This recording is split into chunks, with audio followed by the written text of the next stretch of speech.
Welcome, everybody. It's time once again to grab a board, catch a wave, and see if you can see that sales pipeline curling up over the horizon. With the greatest prognosticator I know, the only man that picked Chicago Loyola, this little tiny school, to be in the Final Four in the NCAA tournament. Matt Heinz. I did. It's the truth. I had Chicago Loyola going all the way from the beginning. I had no doubt. No doubt. Me and Sister Jean. That's right. That was it. True believers. Yeah, we got to be a little careful. We had a couple weeks ago. We had actually 2 weeks ago we had someone from Arizona. Last week we had someone from the University of Virginia. Yeah. This week we've got a Michigan State alum on the phone with us today. So very unhappy really people here. How we talk about March Madness this time of year, especially when we have guests from perennially, contending college basketball schools. Yes. Well, it's always fun. We are coming up on what is usually my favorite. I mean, we talk a lot about football sports. My favorite sports week of the year is coming up here, where you have three things that combine together in 1 week. You've got like the first week of baseball. So I mean, today as we record this, today is opening day. That's right. For baseball. So next week is sort of the first full week of baseball. You've got March Madness, which starts Saturday, ends on Monday night, and then you've got maybe the greatest sporting event in the history of America. National Curling Week. No, it might be that too. I'm thinking about the Masters. Oh, I'll tell you what, the Masters. I don't know if you're not a fan of golf, it doesn't matter. Like they could not play. They could just keep all the fans and all the players off the course. Just show me a couple hours of Augusta National Golf Course. It is one of the most beautiful scenes in sports. I don't think I've ever watched it in my whole life. Oh my gosh, it's just. I mean, I don't know how much time and effort they put into manicuring that thing, but there isn't a pine straw or a blade of grass in the wrong place over there. It's amazing.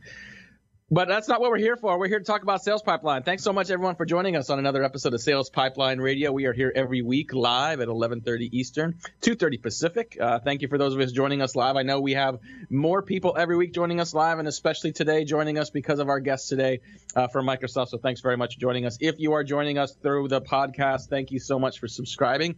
We appreciate each and every one of you. You can find us and make sure you don't miss a single episode. You can find us on the iTunes Store and Google Play. And every episode of Sales Pipeline Radio, past, present, and future, is available at salespipelineradio.com. We feature every week some of the best and brightest minds in B2B sales and marketing. Today is no different. We are featuring Christine Zmuda. She is the Senior Director of Sales at Microsoft. As mentioned, she is a proud Michigan State alum. She is the executive sponsor of the LinkedIn Microsoft Dynamics relationship. And today we're going to talk a little more about Microsoft relationship sales, what that means, and why it's so important for sales organizations moving forward. But first and foremost, Christine, thanks so much for joining us on Sales Pipeline Radio. Thanks, Matt. It's so great to be here. Are we allowed to talk about Michigan State basketball? Is that a totally taboo topic at this point? Or has enough time passed that it's a little less raw than it might have been a week ago? It's really raw. It's really raw. I mean, the loss to Syracuse, very painful. And then on top of that, losing earlier to Michigan, equally painful. I'm proud of Michigan State alum, and my daughter is actually there right now attending school. So the whole family's feeling the pain.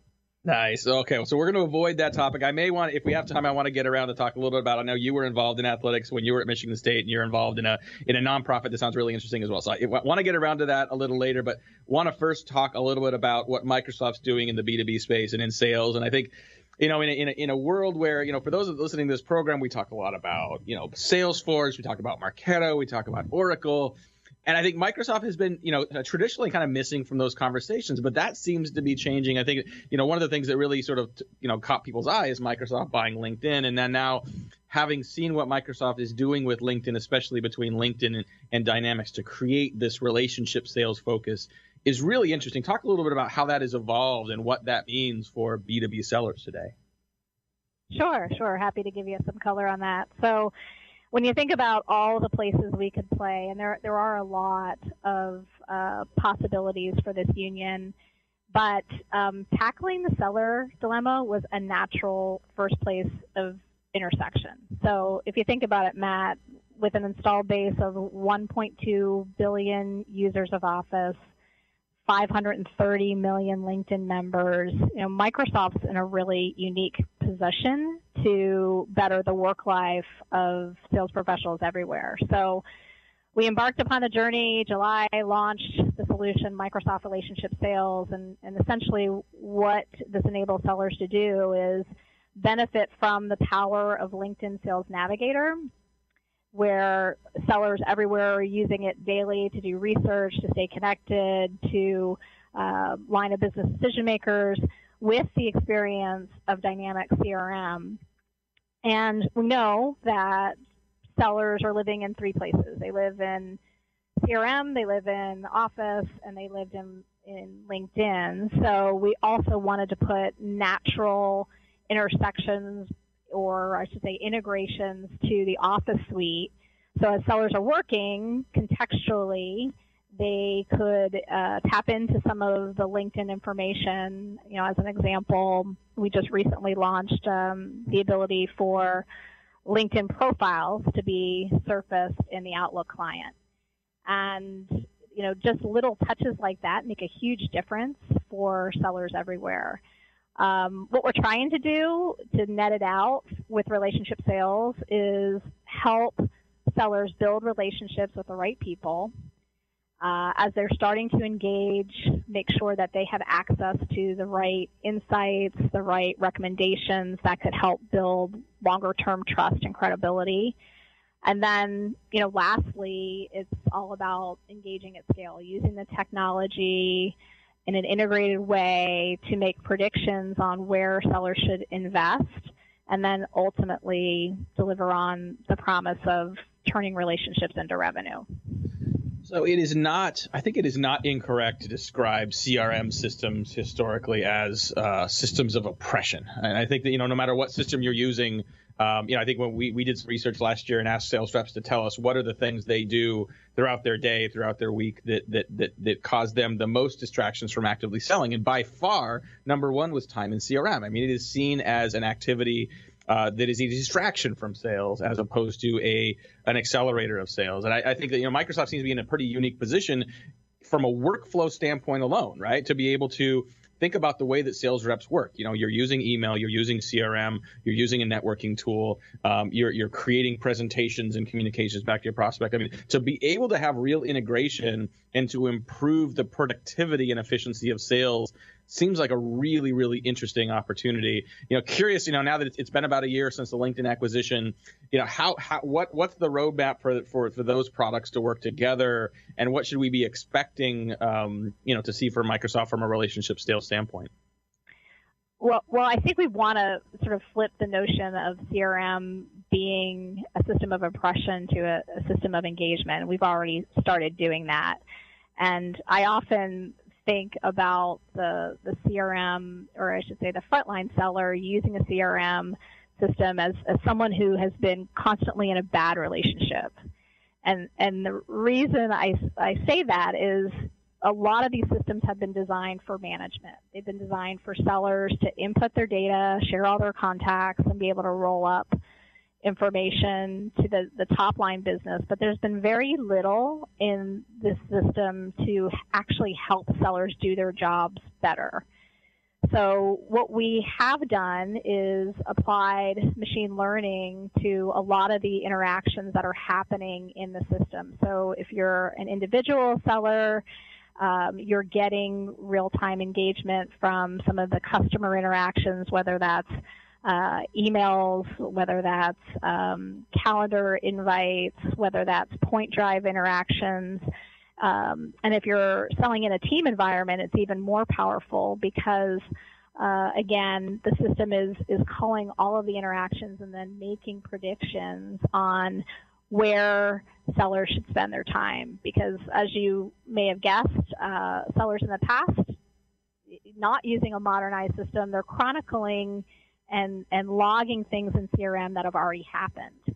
But if we could change the dynamic and actually tap into what may be happening in the future, what opportunities have high engagement, or even better yet, you know, what's happening now in real time. That proposal you sent, it was just opened, and now it's being shared across the organization. There are new decision makers who have been identified through that action that you might want to put in your in your relationship strategy in terms of the acquisition. So there's a lot that's happening that's, I think, super exciting. It almost gives sellers almost this superpower of acuity, right? Foresight and vision, and being able to tap into all the information to help them make better decisions. Yeah, I think it's a really, really exciting future, for sales reps, but also, what you're talking about, you're absolutely right that, CRMs have traditionally been a management tool, not a sales rep tool, to the point where, there's been an entire industry of sales enablement tools that have been created to provide an overlay onto CRM to make them actually usable by sales reps. And I think for the ability to sort of answer the core question for sales reps of what should I do next, right? It's not enough to say, well, here's 100 calls you should make or here's 100 prospects you should follow up with. Which of them should you follow up with? Which of them do you appear to be most interested? Which of them do you maybe have the tightest relationships with based on the rest of your network, where you can actually get the most progress with that prospect possible moving forward? I think that the opportunities there are significant, and it's exciting. We're, Microsoft's just right down the road from us. We're based in Redmond. We're just right down the road from Microsoft main headquarters, and having seen sort of the legacy of Microsoft Dynamics and where it's come and where it's going, maybe I'm a homer because we live here and I used to work at Microsoft, but I'm pretty excited about it. We got to take a quick break. We're going to come back with more. We've got Christine Zmuda. She is the Senior Director of Sales for Microsoft Relationship Sales. We're going to be asking her what good relationship sales has in common with music apps like Shazam.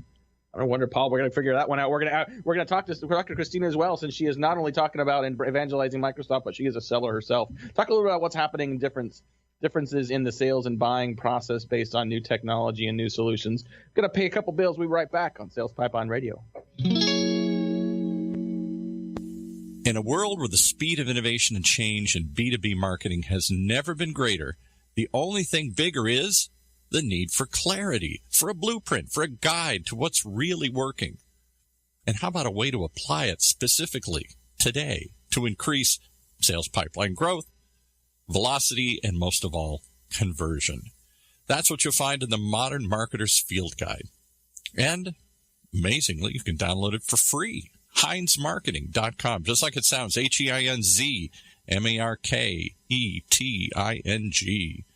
It encompasses the entire sales and marketing cycle, but in quick bursts with lots of specific, actionable ideas, strategies, tactics you can put to work right away, like today. The loaded table of contents helps you narrow in and tackle a problem. And it's something you can come back to over and over again as a reference guide. Why not download your free copy of the Modern Marketer's Field Guide? It's free. HeinzMarketing.com, just like it sounds. HEINZ Marketing.com. All right, back to Matt and his question he posed right before the break. Well, we're going to get to that. I want to talk about what CRM may have to do with music apps like Shazam and maybe what Microsoft's doing around that. And we got our guest today, Christine Zmuda. She's the Senior Director for Emerging Solutions at Microsoft Dynamics. If you like what you're hearing today on Sales Pipeline Radio, I encourage you to check us out each week. Next few weeks, we've got a lot of great guests that cover both sales and marketing. We're going to go a little back and forth, Paul, over the next few weeks for people that are maybe more on the sales side, more on the marketing side. Next week, we're going to stay on the sales side and focus with Jim Ninavaji. He is a former senior analyst at SiriusDecisions. He is now the Sales Readiness Officer for Brainshark. We're going to be talking more about sales enablement, sales readiness, and what we can do to make our sales teams more efficient. Later on in April, we've got Raviv Turner. He is the founder and CEO of Caliber Mind. We're going to be talking about the difference between data management, data maintenance, and data intelligence, and how you can use a lot of the data you already have to make smarter decisions and to put the right information in front of the right prospect at the right time to move the conversation forward. But I want to spend a little more time here with Christine. And before we always run out of time too quickly. And I do want to, whenever I get some bio, your PR team sent me your bio. And my first instinct with bios is always to look at the bottom, because the bottom of the bio usually has interesting information about personal interest, family, things that are sort of, personally interesting to you. And I noticed, the board role you have with the Ted Rulo Foundation. Talk a little bit about what that foundation does and why that's so important to you. Oh, sure. So Ted Rulo Foundation is actually a very personal tribute to my father, who passed away, but was always a champion of young aspiring athletes who may needed father figures or needed mentoring and just needed a hand up. So Since my father's passing, we do scholarships and have awarded 5 scholarships to date, and do this every year in his memory. I love that. Thank you for being willing to share that. And that's such a great personal endeavor. And I know you were a student athlete at Michigan State as well. And that's a very, very cool story. All right. So Paul is like bouncing in his chair. He wants to know the answer to this question. So, a solution like Microsoft Relationship Sales, what does it have in common with an app like Shazam? What do those things have in common?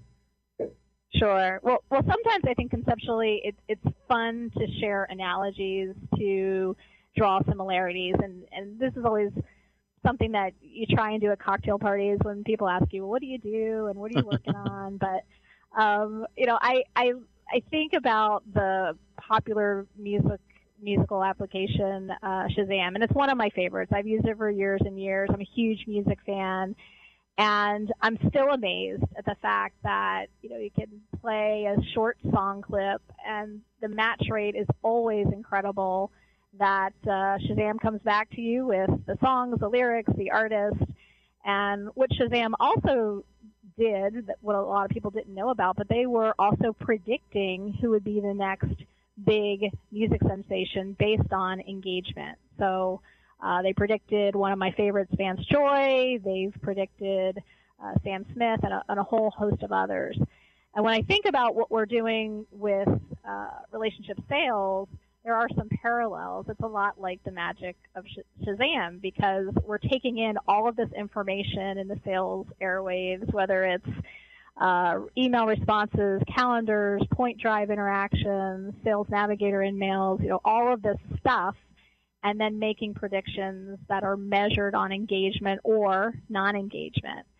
So my hope, and as these things stand the test of time, but Shazam is a place where people go where they can't get the answers anywhere else. And our goal is to make Microsoft Relationship Sales a destination place where sellers really get true value and insights that they can't get anywhere else. So I want to make sure people understand the difference between predictive analytics and perfect analytics. Like when we talked about doing predictive work, sometimes I think we make the assumption that predictive is going to get us 100% accurate. I think Shazam's a good example of that, where sometimes Shazam is wrong. Sometimes Shazam will guess incorrectly or not be able to pick something up. But, using a Shazam is a hell of a lot more efficient than just guessing, right?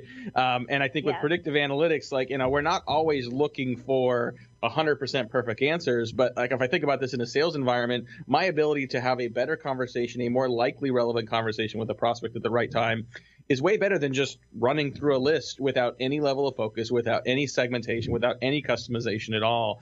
So, talk about that relative to sort of helping sales reps be more efficient. You're running a sales organization. You're in the field doing, closing deals and carrying a bag as well. How does that apply? How should sales reps be thinking about predictive analytics relative to the incremental gains in productivity it represents for them? Right. So, you're spot on. We're never going to eliminate the human interaction needed to deduce and close a sale and decide where to invest your time. But you can certainly see through trends. And actually, from a sales manager point of view, you can see replicatable best practices using the data. So it might get you closer. You might be able to get better scale across a high propensity target or sales tactic because you've seen it work in other places, and now you have the data that you can apply and the strategies behind it. But I think what it does is it reduces your errors and it makes you ask questions earlier in the process to help increase the opportunities to win. Yeah, I would agree. I think too often, both in sales and marketing, we're looking for some silver bullet that's going to magically improve everything. And I think, very rarely, if ever, does that exist. But I think, we're looking for, in my mind, we're looking for marginal, incremental, but significant improvements in our effectiveness and our ability to do that, not in random acts or at random points, but do that in a predictable, scalable way. And I think that's where the power of systems come into place. When you've got a CRM tied to your network, tied to the tools you're using to communicate with your prospects, you've got a lot of advantages there. Finishing up here with Christine Zmuda. She's the Senior Director of Emerging Solutions with Microsoft Dynamics, a sponsor of the Dynamics relationship with LinkedIn and how those are integrated together. We've got some pretty exciting stuff coming up from Microsoft. Definitely looking forward to seeing how that evolves over time. One last question I want to ask you before we have to wrap up here. We always ask our guests if your career has spanned a lot of time at Microsoft. You've been at Mobil Oil. You were at Yammer after that. What as you think about your career and what you have learned, who are some of the people that have been most influential for you? They can be managers, they can be authors, they can be dead or alive. But people that maybe others who are listening here should be looking at and reading and paying attention to as well. That have been inspirations for you and could be inspirations for others as well. Yeah, I guess I have two quick influencers to surface. I would suggest internally, our VP of Commercial Growth, Chris Weber, gave our team some great feedback and quite a challenge. And essentially, for sellers everywhere, if you can capture what your solution does in 7 words or less, you're doing a pretty good job of branding what the benefits are. So that's a good challenge for anyone, and that's actually how we came up with turning relationships to revenue. And then from an external point of view, I think a great influencer is Seth Godin. I enjoy a lot of his books, and one of his quotes I like that I think is really relevant right now is be genuine, be remarkable, and be worth connecting to. So as we think about, using these solutions to build bridges and help sellers sell, I think those are some good parting inspirational words. That sounds great. Now, and as much as I promised that was going to be the last question, I do want to ask one last question. I know we were talking before we started the show today about Microsoft's perspective on CRM, and I want you to give a quick pitch for the book you guys have published, Empowering the Modern Seller. Talk a little bit about what people can find for that, and we'll put the link to download that into our show notes and into the podcast as well. Sure. So the link, a quick and easy link, is aka.ms/pipeline radio. So we tried to wrap your brand in there too as well. But essentially, this talks a lot about some of the research that we've learned from the changes in the buying and selling process, really helping sellers tune in to the journey map of sellers and what technology's role and how that is changing together with some of the trends. So it's a nice quick read. I think you'll find it informative, and hope folks will take a look and take some of the data with them. That sounds great. Well, the title again is Empowering the Modern Seller. You can find it at www.aka.ms/Pipeline Radio, a special little complimentary offer for our radio listeners. Well, we are out of time. Unfortunately, I want to thank our guest again, Christine Zmuda from Microsoft and Microsoft Dynamics, for sharing some of what Microsoft's up to, what's coming up. Love the stories, love the focus on efficiency and productivity across multiple applications. Some really good stuff coming up there.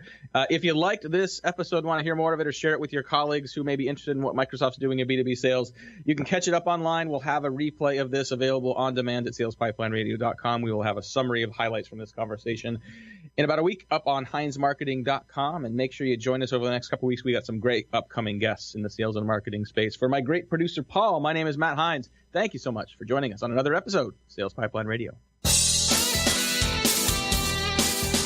You've been flying along as we ride the sales pipeline. Brought to you by the good folks at Heinz Marketing on the Funnel Radio channel.